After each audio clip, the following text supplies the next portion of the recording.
शन्नो मित्रः शं वरुणः शन्नो भवत्वर्यमा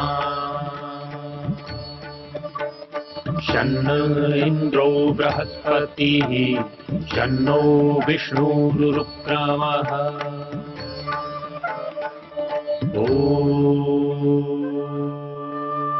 शान्ति शान्ति शान्तिः।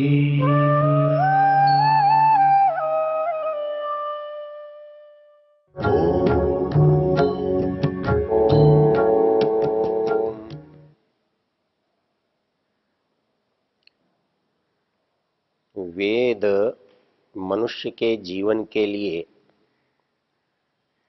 उपयोगी मार्गदर्शक है। इसलिए वेद कहता है कि आप इस संसार को वेद से जानते हैं, जान सकते हैं। हम यजुर्वेद के जिस 31वें अध्याय पर चर्चा कर रहे हैं, ये पूरा प्रकरण सृष्टि विज्ञान का है और सृष्टि में सभी कुछ है। इतनी सारी वस्तुएं हैं, नाना प्रकार की दिखाई दे रही हैं। वो कहता है कि इनका उपयोग तो तभी हो सकता है जब आप इन्हें जानते हो। हमने पुराने मंत्रों में देखा कि ये सृष्टि का निर्माण कैसे हुआ। होने के बाद जो मनुष्य इसमें सबसे अंत में आता है, उसको एक उपदेश दिया गया और ये अध्याय के लगभग उपसंहार का है। इस मंत्र में कहा गया है, रुचम ब्राह्मं जनयन्तो देवा अग्रे तदब्रुवन् यस्त्वैवं ब्राह्मणो विद्यात् तस्य देवा असन्वशे। इसका सामान्य शब्दार्थ बड़ा सरल है। रुचम ब्राह्मं जनयन्तः, ब्राह्म कहते हैं ब्रह्म से होने वाला, और उसका एक विशेषण दिया है रुचम, सुंदर। जो ब्रह्म से होने वाला जो सुंदर है वो क्या? संसार तो है ही, लेकिन संसार सुंदर तब है जब हमें पता हो। तो हमारा ज्ञान जो है वो इसको सुंदर बनाता है। जैसे आपसे निवेदन किया था, ब्रह्म का अर्थ हम ईश्वर जानते हैं, लेकिन ब्रह्म से केवल ईश्वर नहीं, वेद का भी बोध होता है, ज्ञान का भी बोध होता है। तो ईश्वर ब्रह्म है, ब्रह्म वेद है, ब्रह्म ज्ञान है, क्योंकि ये एक से दूसरा जुड़ा हुआ है, एक से दूसरे में रमा हुआ है। इसलिए यहां पर एक बात कही गई है कि ब्राह्मं रुचम जनयंता। एक सुंदर ज्ञान जब मनुष्य के पास होता है तो उसके पास त्रुटि संभव नहीं होती। अज्ञान से, विस्मरण से, अनवधानता से मनुष्य में त्रुटि आती है। वस्तु का न जानने से वस्तु का गलत उपयोग होता है। ऋषि दयानंद इसका अर्थ करते हैं कि आप ये चाहते हो ये संसार को आप लाभ में लें, इसका सदुपयोग करें, तो आपको इसका पता होना चाहिए यह है क्या, और वो क्या है। हम ऊपर की जो शब्दावली पदावली देखते हैं, उसमें हमें जो जो है सब सब दिखाई दिया है, बताया गया है। ये कौन बताता है? बोले देवा अग्रे तदब्रुवन। इसको देवलोग बता सकते हैं, दूसरे नहीं। पीछे चर्चा की थी कि देव एक ऐसा शब्द है जिसके बहुत अर्थ हैं। व्याकरण के विद्वान जानते हैं कि देव शब्द के 10-12 अर्थ होते हैं, लेकिन जो मुख्य अभिप्राय है जिसमें देना आता है, इसलिए विद्या के देने वालों को भी देव कहा है। देवा विद्वांस, जो विद्वान लोग हैं वो देवता है, देव है। शास्त्र कहता है कि जो ज्ञान आपके पास है आप उसको आगे बढ़ाएं, आगे दें। यदि आप उसे आगे नहीं देंगे तो वो वहीं पर समाप्त हो जाएगा। क्यों समाप्त हो जाएगा? क्योंकि दिया जाने वाला जो ज्ञान है वो नैमित्तिक है। जब तक कोई किसी को देगा नहीं तब तक उसे मिलेगा भी नहीं। इसलिए इस सृष्टि में, सृष्टि को बनाने के साथ साथ विद्वानों को यह उत्तरदायित्व दिया जाया कि वो इसके जानकारी जब तक दूसरों को नहीं देंगे तब तक इसका कोई उपयोग नहीं कर सकेगा। इसलिए ऋषि दयानंद कहते हैं, विद्वान लोग ईश्वर जीव प्रकृति का उपदेश करें, क्योंकि इस संसार में 3 ही सत्ता है और जो कुछ नियम व्यवस्था विधान वो तीनों पर निर्भर करता है। वो किसी के लिए है, कोई करता है और कुछ हो रहा है। जब तक इसका बोध नहीं होगा तब तक हम इसका ठीक उपयोग नहीं कर सकते। इसलिए जो इसका ठीक ज्ञान है वही रुचम है, सुंदर है। अर्थात इस प्रकृति को जानकर ही इसकी सुंदरता को समझा जा सकता है। जीवात्मा को जानकर ही इसकी सुंदरता, इसकी विशेषता का बोध हो सकता है। और वो परमेश्वर जो इस सब को बनाने वाला है तो वो स्वयं सबसे सुंदर है, उसका ज्ञान उस सबसे सुंदर है। तो वो ब्रह्म जो ज्ञान है उसको देवता लोग उत्पन्न करते हैं, देते हैं। इसका प्रयोग मनुस्मृति में भी आया है। ब्राह्मीयम क्रियते तनु स्वाध्यायेन जपैर्होमै त्रैविद्येनेज्यया सुतै यज्ञै महायज्ञैश्च ब्राह्मीयम क्रियते तनु। अर्थात हम इस जीवन को ज्ञान युक्त कैसे बना सकते हैं, सुंदर ज्ञान से संयुक्त कैसे बना सकते हैं। तो मनु महाराज ने कहा है स्वाध्यायेन जपैर्होमै।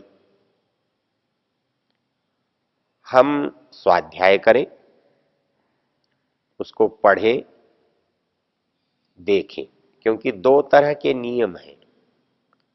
जब आप देखकर जानते हैं तो आप पढ़ते हैं। स्वाध्याय करना, देखकर जानना, और जपैर होमैर यज्ञया सुतै, तो वो कहता है कि ये सारी की सारी जो प्रक्रिया है, इसको अपनाने से मनुष्य सतोगुणी होकर के श्रेष्ठ ज्ञान का भागी बनता है। हमको लगता है कि संसार में क्या आवश्यकता है इतनी गहरी बातें जानने समझने के लिए, लेकिन हम ही जब किसी छोटी सी चीज के लिए आकर्षित होते हैं तो उसको बहुत गहराई से जानना चाहते हैं। इस मूल को इसलिए भी जानना आवश्यक है, यदि ये हमारे काम में ना आता होता, हमारे जीवन में इसका स्थान ना होता, तो कोई आवश्यकता नहीं थी समझने की। लेकिन यदि प्रतिदिन प्रति समय उसका हमसे कुछ संबंध बनता है तो उसको पहचानना होगा। कैसे पहचानेंगे कि भाई इस संसार के तीनों पदार्थों को हम अलग अलग जानें, और इस तीन पदार्थों को जानने के लिए, सक्षम जनाने के लिए विद्वान लोग हैं। क्या है कि तीनों एक दूसरे से बहुत मिले जुले हैं, घुले मिले हैं।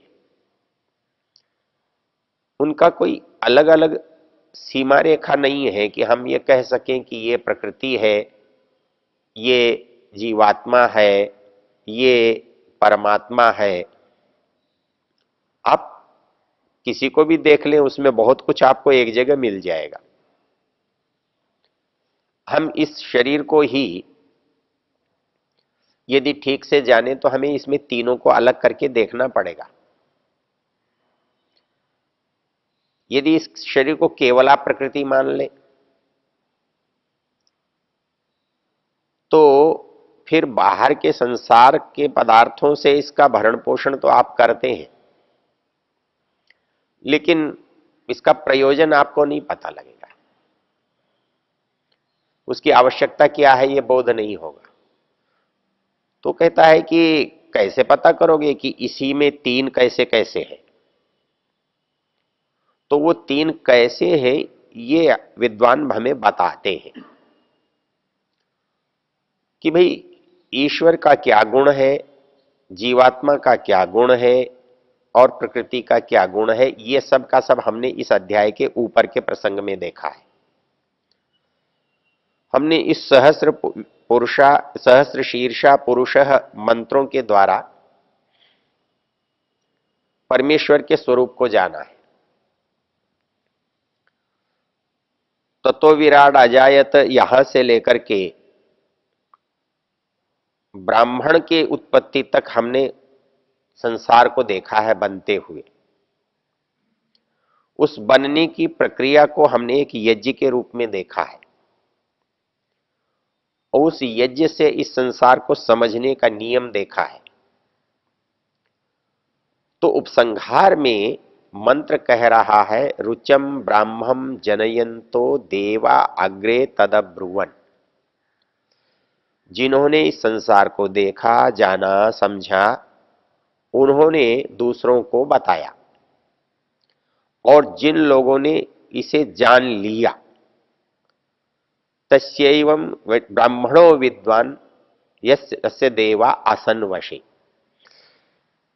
अब वो कहता है कि देवता उसी की मानते हैं, देवता उसी के वश में होते हैं जो ऐसा जानता है, देवताओं से जानता है और जान करके देवताओं के अनुकूल हो जाता है, उनको जान जाता है, समझ जाता है। तो क्या होता है कि जिस वस्तु से जो उपयोग लेना है उसका वही उपयोग वो कर सकता है। हम यदि ऐसा नहीं करते तो हम उसका दुरुपयोग कर सकते हैं। इसको हम चरक की भाषा में कहें तो किसी वस्तु का ठीक ठीक जानना इसलिए आवश्यक है कि उसका सदुपयोग कर सके। नहीं तो यदि किसी वस्तु को हम पा भी लें और या तो उसका दुरुपयोग करेंगे या बिल्कुल ही उपयोग नहीं करेंगे या गलत उपयोग करेंगे। आचार्य चरक कहते हैं कि संसार के जो सारे पदार्थ हैं उनमें हीन योग, अति योग, मिथ्या योग, अयोग और सम्यक योग। आप संसार की वस्तु किसी को आप देखें, आप उसका जितना उपयोग करना चाहते हैं, करना चाहिए, उतना नहीं कर पाए, ये हीन योग है।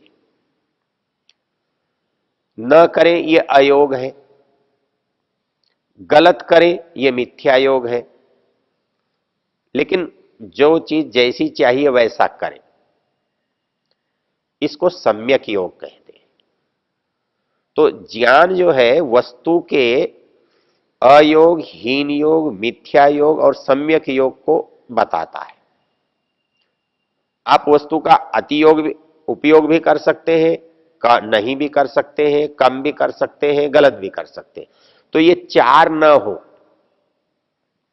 संसार की वस्तुओं में हमारी जो भूल होती है, गलती होती है, वो यही होती है।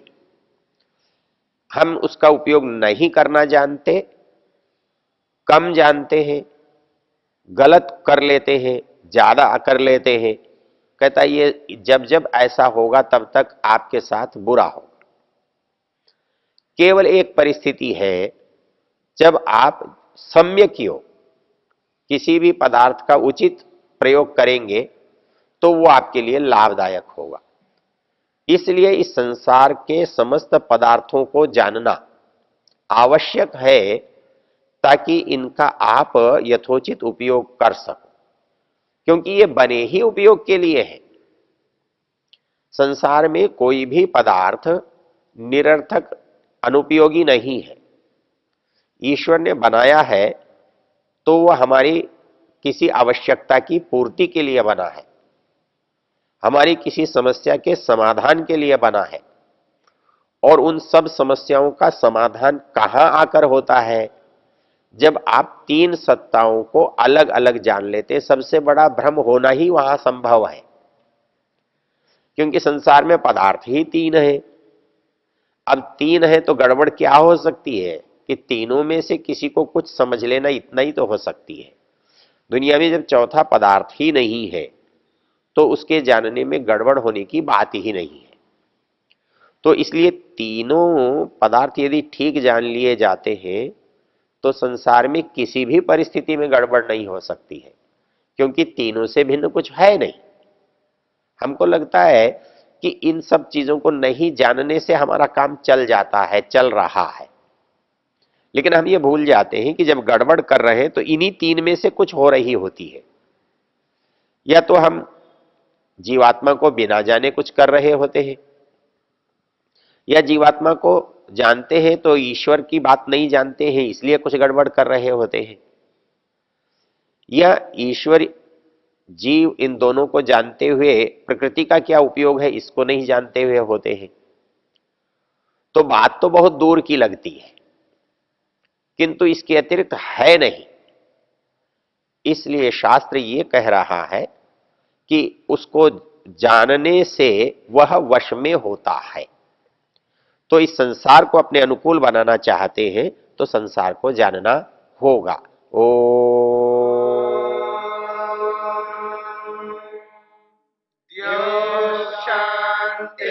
शांतिरंतरिक्षम शांति पृथिवी शांतिरापः शांतिरोषधयः शांति वनस्पतयः शांतिर्विश्वे देवा शांतिर्ब्रह्म शांति सर्वं शांति शांतिरेव शांति क्षमा शांतिरेधि।